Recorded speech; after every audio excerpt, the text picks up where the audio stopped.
Bienvenue à Désordre mondial, je suis Rachel Marsden. Le renseignement constitue l'un des aspects les plus obscurs et les moins fiables du conflit actuel entre les États-Unis et la Russie autour de l'Ukraine.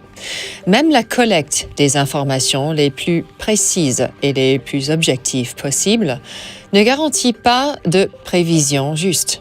De plus, ces agences de renseignement peuvent jouer un rôle de subversion et de manipulation de l'adversaire et du grand public. Quand les enjeux sont aussi importants que dans le dossier ukrainien, comment les espions travaillent-ils? Comment couvrent-ils leurs traces, surtout dans des régions qui risquent de se transformer en zone de guerre? On parle beaucoup du rôle de la CIA dans les conflits étrangers, mais très peu de celui de la DIA, la Defense Intelligence Agency. Cette agence militaire plus discrète rend compte au secrétaire à la Défense, contrairement à la CIA qui relève directement du cabinet du président. Elle est chargée d'évaluer le renseignement le plus critique qu'il soit, les informations liées au combat qui peuvent soit déclencher ou bien éviter une guerre qui semble imminente. Comment donc ces espions parviennent-ils à entrer et sortir des zones sensibles tout en maintenant leur couverture? Tandis que les officiers de la CIA peuvent rôder dans des pays étrangers sous couverture commerciale ou diplomatique, comment un espion militaire peut-il pénétrer une zone de guerre tout en collectant les informations requises? Il s'appuierait notamment sur un programme peu connu appelé réduction de signature, qui permet à toutes sortes d'agents américains de travailler sous couverture.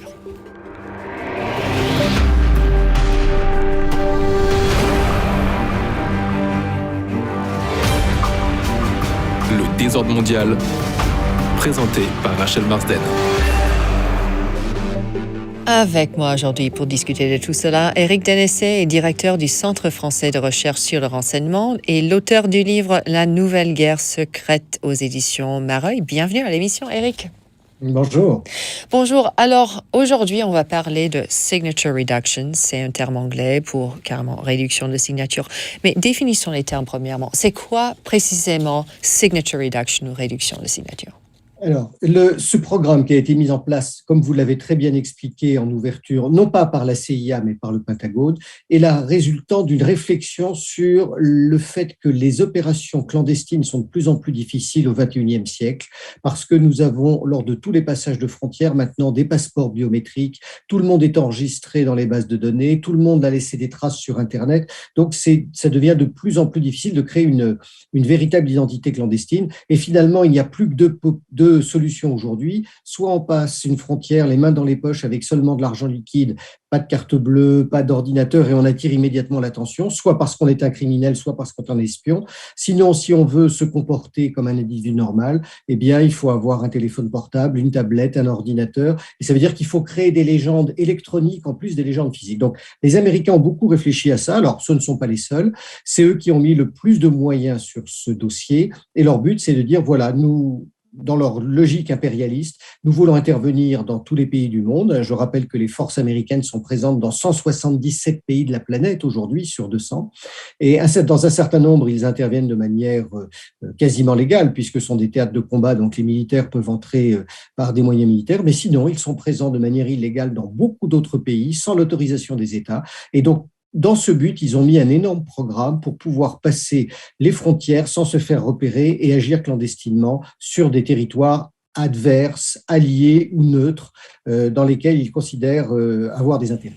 Alors là, on parle du Defense Intelligence Agency, qui est différent de la CIA, comme j'ai expliqué dans la chronique.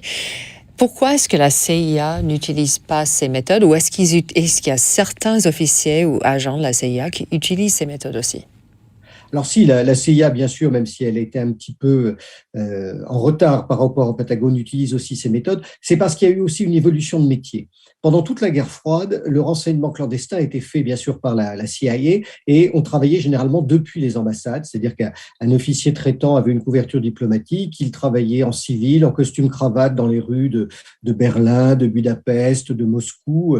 Voilà, son travail n'était pas dangereux, le seul risque était de se faire attraper par les services adverses. Et c'était pareil d'ailleurs pour le camp camp soviétique. Mais depuis la fin de la guerre froide, le renseignement s'est fait majoritairement dans des zones très hostiles, dans lesquelles les officiers traitants risquent leur vie à chaque minute. C'est le cas quand on opère à Kaboul, quand on opère à Karachi, quand on opère au fin fond de l'Asie centrale, et bien évidemment à Mossoul, à Bagdad ou ailleurs. Et donc, les Américains en premier, en reprenant des idées qui avaient été mises au point par les Israéliens et les Anglais dans les années 70, ont considéré que le renseignement devait être fait désormais non plus par des officiers traitants qui n'étaient pas formés au combat, mais bien par des anciens des forces spéciales ou des individus qui recevaient une formation comparable à celle des forces spéciales, qu'on infiltrait sur le terrain parce qu'ils devaient savoir se battre, ils devaient savoir tirer avec toutes les armes pour se sortir des situations difficiles. Et puis petit à petit, vu que le renseignement s'est toujours multiplié dans ces zones à risque et que, j'insiste sur ce point, que le Pentagone, c'est ce que l'on oublie, qui concentre 90% du renseignement américain, est beaucoup moins contrôlé que la CIA, qui elle-même est en permanence sous les yeux scrutateurs des commissions parlementaires du Congrès. Eh bien, le Pentagone a continué à développer ce qu'il appelle ses Special Access Programs ou ses Black Programs, et ils ont multiplié les opérations clandestines, ce qui a permis de conduire des tas d'opérations sans en informer le Congrès, et ça a entraîné une vraie complémentarité avec la CIA, alors qu'on avait créé à un moment une rivalité entre les deux organismes. Alors, dans un contexte très précis qui est d'actualité aujourd'hui, et c'est le conflit en Ukraine qui implique d'un côté les États-Unis et leurs alliés occidentaux, et de l'autre côté la Russie et l'Ukraine au milieu.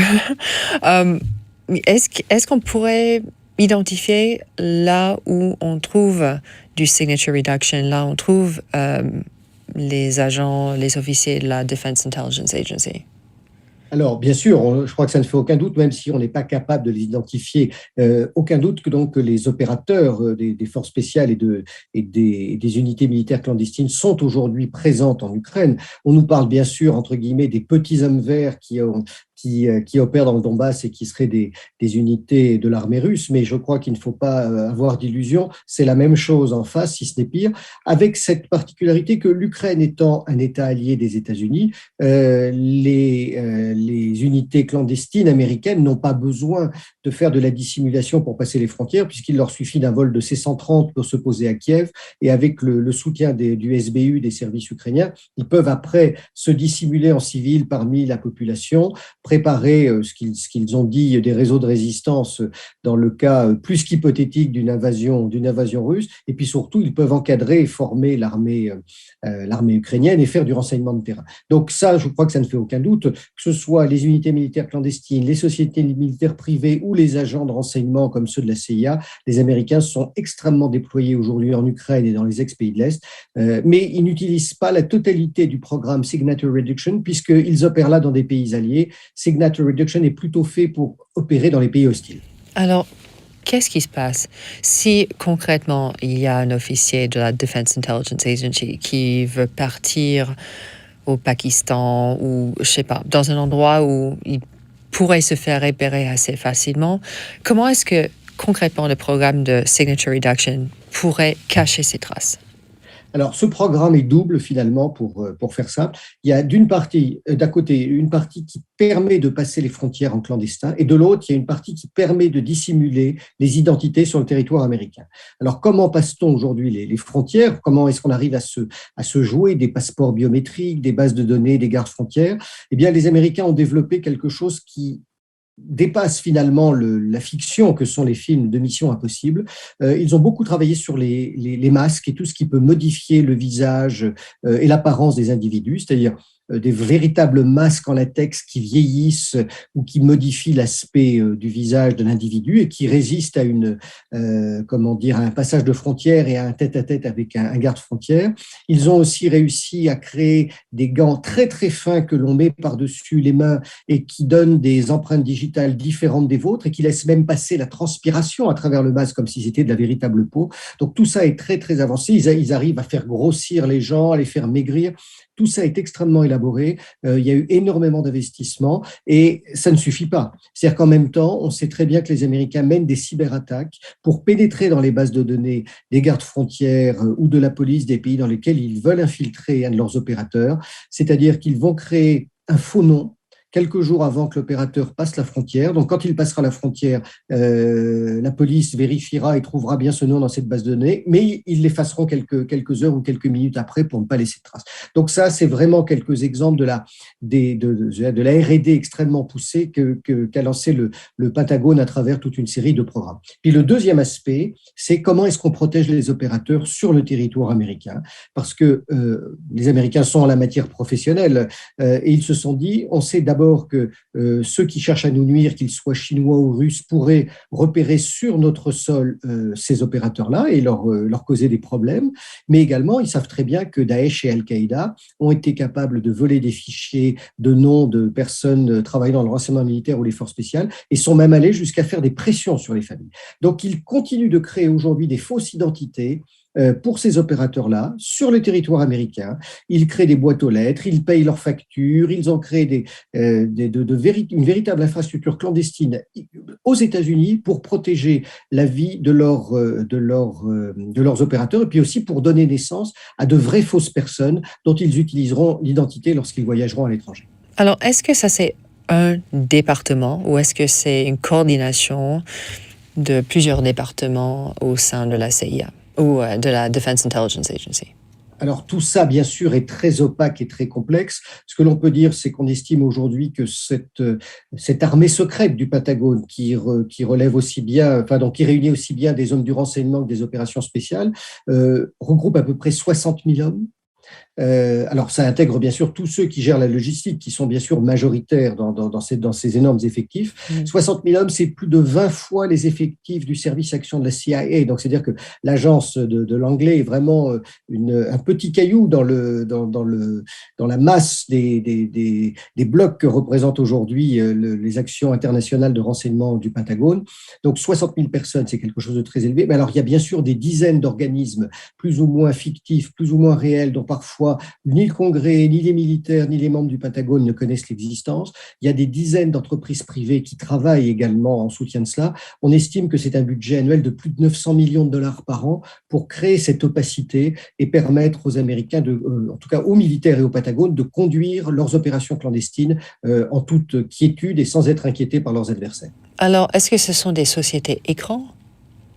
Il y a les deux. Il y a de vraies sociétés écrans, donc de fausses sociétés, mais il y a aussi de vraies sociétés privées qui, à travers leurs activités, vont acheter du matériel pour les forces spéciales ou les unités de renseignement, vont faire de la gestion. On a toute la gamme, depuis de vrais programmes militaires, de vraies sociétés privées, puis entre les deux, des programmes militaires écrans et des sociétés militaires écrans qui sont utilisées pour les opérations à l'étranger.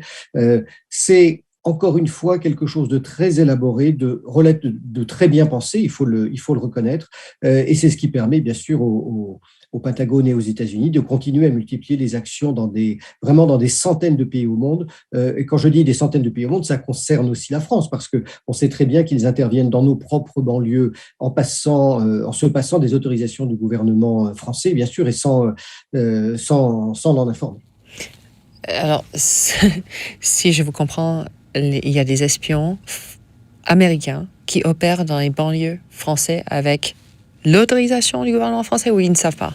Non, on l'a observé à plusieurs reprises au cours des dernières décennies, à la fois des services de l'ambassade, à la fois des ONG américaines qui considèrent que la France n'a pas la politique qu'elle devrait avoir vis-à-vis de ces minorités issues de l'immigration et donc qui n'hésitent pas à passer par-dessus l'autorisation du gouvernement français pour mener leurs propres actions dans les banlieues, identifier de futurs leaders d'opinion d'origine maghrébine, ce qu'on appelle les young leaders, et puis essayer de faire avec eux de l'empowerment. Voilà, mais on peut tout à fait imaginer que des actions vont plus loin. Dans la mesure où elles ne laissent pas de traces, on a beaucoup de mal à les identifier. Est-ce que c'est le service de renseignement, en parlant de tous les agences de renseignement américains, est-ce qu'ils sont les plus agressifs aujourd'hui? Parce qu'on entend toujours parler des Américains de la Chine, de la Russie, de l'Iran, même d'Israël parfois. Est-ce que les Américains sont plus agressifs que ces services-là, d'après vous? Alors, c'est bien sûr difficile à évaluer parce qu'on a moins d'éléments malgré tout sur les actions que mènent les Chinois et que mènent les Russes. Je pense que ces trois grandes puissances ont des services qui sont extrêmement actifs et agressifs. Je dirais, les Chinois, c'est assez nouveau parce qu'ils sont en train de prendre conscience de leur puissance et maintenant, ils essaient par tous les moyens de s'assurer une position dominante. Les Russes, c'est une forme de renaissance et notamment depuis une vingtaine d'années, la manière dont leurs intérêts ont été bafoués par les Américains et les Occidentaux les ont amenés à réagir. Alors, il faut dire, oui, il y a un vrai espionnage russe en France, mais d'une certaine façon, nous l'avons bien cherché, comme dans tout le monde occidental, en n'acceptant pas la main tendue des Russes à la fin des années 90. Et puis, bien sûr, les Américains sont aussi très en pointe. Alors, c'est probablement eux qui ont la communauté du renseignement la plus importante. Ce sont aussi probablement eux qui ont la politique mondiale et mondialiste la plus poussée. Je rappelle que directement ou indirectement, avec leurs forces armées, leurs services de renseignement, ils sont présents dans 177 pays sur 203, je crois, que compte l'ONU. Si on met à côté de ça, les Russes eux-mêmes ne sont présents que dans 5 pays en dehors de la République russe, la Fédération de Russie. Les Chinois ont plus de mal à le savoir. Disons que le seul avantage en la matière des Américains, c'est qu'il y a des traces qui existent, notamment parce que des enquêtes et des informations sortent dans la presse américaine. Et sur la question de l'Ukraine, en tant qu'expert en renseignement, qu'est-ce qui vous frappe le plus par rapport à cette situation aujourd'hui? Pour moi, ce qui me frappe le plus, c'est la désinformation mainstream qui arrive des États-Unis. Je crois qu'il faut arrêter de penser que les Américains disent toujours la vérité, qu'ils représentent le camp de la liberté, de la justice et de la justesse d'une certaine façon. La crise actuelle est essentiellement liée aux problèmes politiques majeurs que rencontre Biden à Washington et également à ceux que rencontre Boris Johnson à Londres.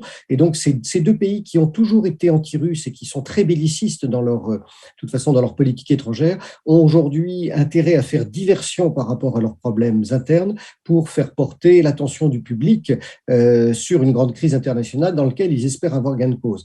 Rappelons que les élections de mi-mandat aux États-Unis auront lieu dans un peu moins d'un an, mais rappelons aussi que Biden a absolument besoin d'une victoire et aujourd'hui, la manière dont les Russes restent fermement sur leur position lui pose de véritables problèmes. Mais au lieu de faire retomber les tensions, on voit bien que le camp otanien est en train de les accroître à sa manière. Alors, il y a à peu près tout conduit à penser que c'est une gesticulation extrêmement dangereuse, mais qui reste une gesticulation. Le problème, c'est qu'il y a toujours un risque de dérapage. On observe pour l'instant, et il ne s'agit pas d'être pro-russe ou anti-russe, mais en tout cas, l'extrême mesure avec lesquelles les autorités de Moscou font face à ce matraquage médiatique basé sur des informations aussi fausses les unes que les autres, pour leur faire porter la responsabilité d'une crise dont ils ne veulent pas.